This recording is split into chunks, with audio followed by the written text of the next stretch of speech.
Smart launch வெற்றிகரமான விற்பனை. வணக்கம். வாங்க, இன்னைக்கு நாம பேச போற ஒரு முக்கியமான விஷயம் ஸ்மார்ட் லான்ச் வெற்றிகரமான விற்பனை. ம்.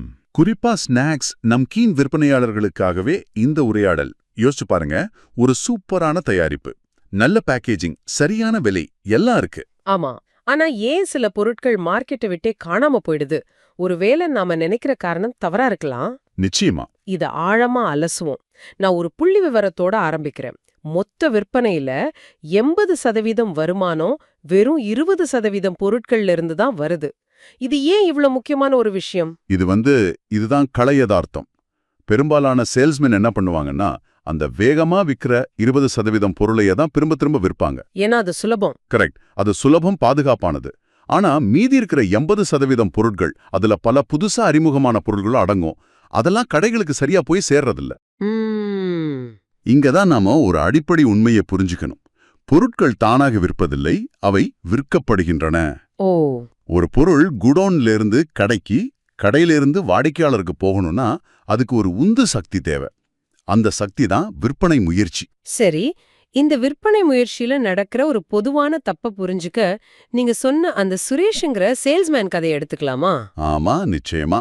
அவர் எப்போதுமே வேகமா விக்கிற 3-4 பொருளை மட்டுமே தான் வித்துட்டு இருந்தாரு. இது உங்களுக்கு ஆச்சரியமா இருக்கா, இல்ல இது ரொம்ப சகஜமான விஷயமா? இதுல ஆச்சரியப்பட ஒண்ணுமே இல்ல. 100க்கு 90 விற்பனையாளர்கள் செய்யற விஷயம் இதுதான். இதுக்கு பேரு சேஃப் கேம், பாதுகாப்பான ஆட்டம்.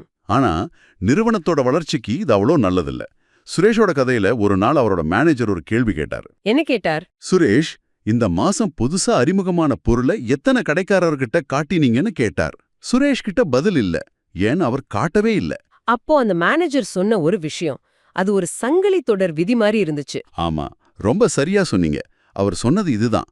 ஒரு பொருள் விற்கப்படுறதுக்கு முன்னாடி அது காட்டப்படணும். சரி. காட்டுறதுக்கு முன்னாடி உங்ககிட்ட இருப்பு, அதாவது ஸ்டாக் இருக்கணும். ஓகே. ஸ்டாக் வைக்கிறதுக்கு முன்னாடி நீங்க சரியான அளவுல ஆர்டர் பண்ணிருக்கணும்.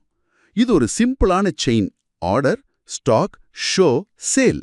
இதுல முதல் கண்ணியே பலவீனமா இருந்தா? ஆமா, அந்த ஆர்டர்ங்கிற முதல் கண்ணியே வீக்கா இருந்தா விற்பனைங்கிற கடைசி இலக்கை எப்படி அடைய முடியும்? அப்போதான் சுரேஷ்க்கு ஒரு விஷயம் புரிஞ்சிருக்கு. கரெக்ட். அன்னைக்கு தான் சுரேஷ் உணர்ந்தார்.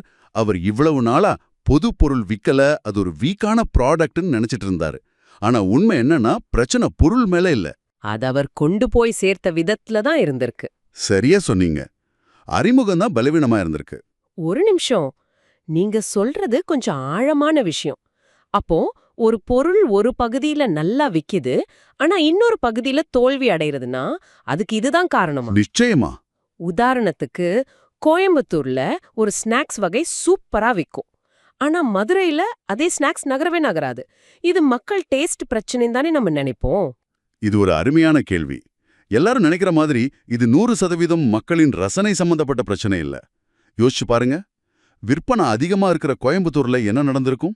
என்ன நடந்திருக்கும்? அங்க இருக்கிற டிஸ்ட்ரிபியூட்டர் ஆரம்பத்திலேயே நம்பிக்கையோட அதிக அளவுல ஆர்டர் பண்ணிருப்பார். சேல்ஸ்மேன் அதை நிறைய கடைகளுக்கு கொண்டு போயிருப்பார். ஓ.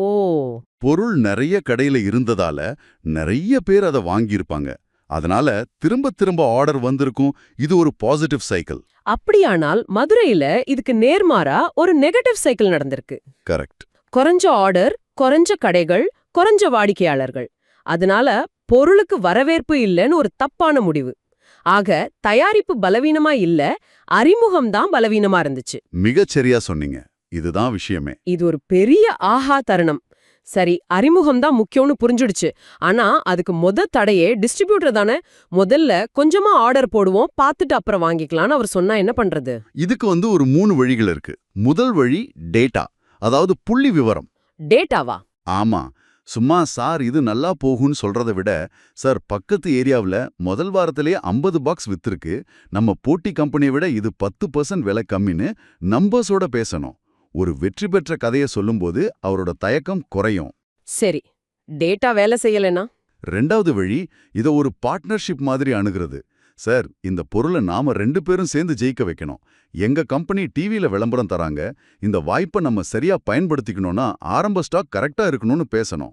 அவரை ஒரு முதலீட்டாளரா உணர வைக்கிறது. ஆமா.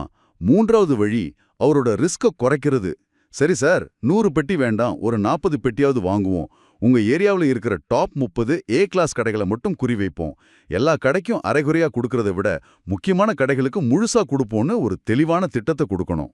அருமை. இது ரொம்ப பிராக்டிக்கலா இருக்கு.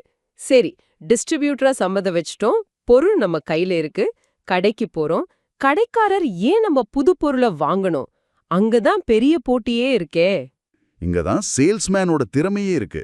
பெரும்பாலான பேர் மார்ஜினை பத்தி மட்டும்தான் பேசுவாங்க. சார், இதுல உங்களுக்கு 15% லாபம் கிடைக்கும்னு சொல்லுவாங்க. அது மட்டும் பத்தாது இல்லையா? நிச்சயமா பத்தாது. லாபத்தை தாண்டி 3 விஷயங்கள்ல கவனம் செலுத்தணும். முதல்ல, இது எப்படி புது கஸ்டமரை கொண்டு வரும்னு சொல்லணும். உதாரணமா? அண்ணே, இந்த புது புதினா ஃப்ளேவர் காலேஜ் பசங்கள ரொம்ப இருக்கும். உங்க கடைக்கு ஒரு புது கூட்டம் வரும்னு சொல்லணும். வெறும் பொருள் விற்பனையை தாண்டி கடையோட வளர்ச்சியை பத்தி பேசணும். ஓஹோ. ரெண்டாவது, பொருளை எங்க வைக்கிறதுன்னு நாமளே உதவி செய்யணும். அண்ணே, இந்த புது பேக்கெட்டை நம்ம சூப்பர் ஹிட் உருளைக்கிழங்கு சிப்ஸ் பக்கத்திலேயே வைங்க. அதை வாங்க வர்றவங்க கண்ணில் இது படும்னு சொல்றது. இதுக்கு பேரு கிராஸ் ப்ரோமோஷன். இது நல்ல ஐடியா. மூணாவது விஷயம் என்ன? கடைக்காரரை இந்த அறிமுகத்துல ஒரு பார்ட்னர் ஆக்குறது. அண்ணே, இது புதுசுங்கிறதால முதல் வாரத்துக்கு மட்டும் 10 பேக்கெட் வாங்கினா ஒரு பேக்கெட் ஃப்ரீ. நீங்களும் சாப்பிட்டு பாருங்க, உங்களுக்கு பிடிச்சா கஸ்டமர்கிட்ட நம்பிக்கையா சொல்லலாம்னு சொல்லும்போது அவர் அந்த பொருளை சொந்தம் கொண்டாட ஆரம்பிப்பார். ஆக டிஸ்ட்ரிபியூட்டர், கடைக்காரர் 2 பேரையும் தாண்டி வந்துட்டோம். பொருள் அலமாரியில இருக்கு. நம்ம வேலை முடிஞ்சுதா? இல்ல, இங்கதான் மிக முக்கியமான கட்டமே தொடங்குது.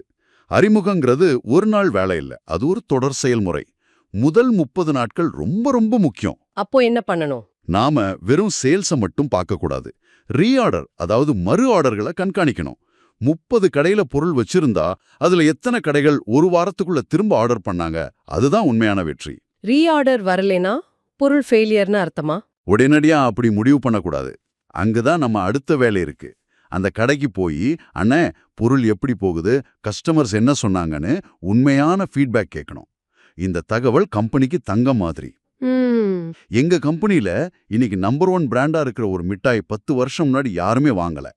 ஆனா எங்க சேல்ஸ் டீம் விடாம 6 மாசம் ஃபீட்பேக் வாங்கி கொடுத்தாங்க.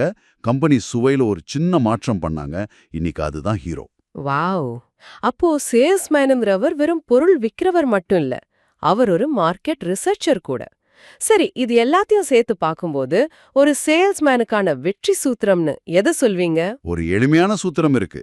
அதிக தயாரிப்புகள், அதிக விற்பனை, அதிக லாபம். இதோட உண்மையான அர்த்தம் என்ன?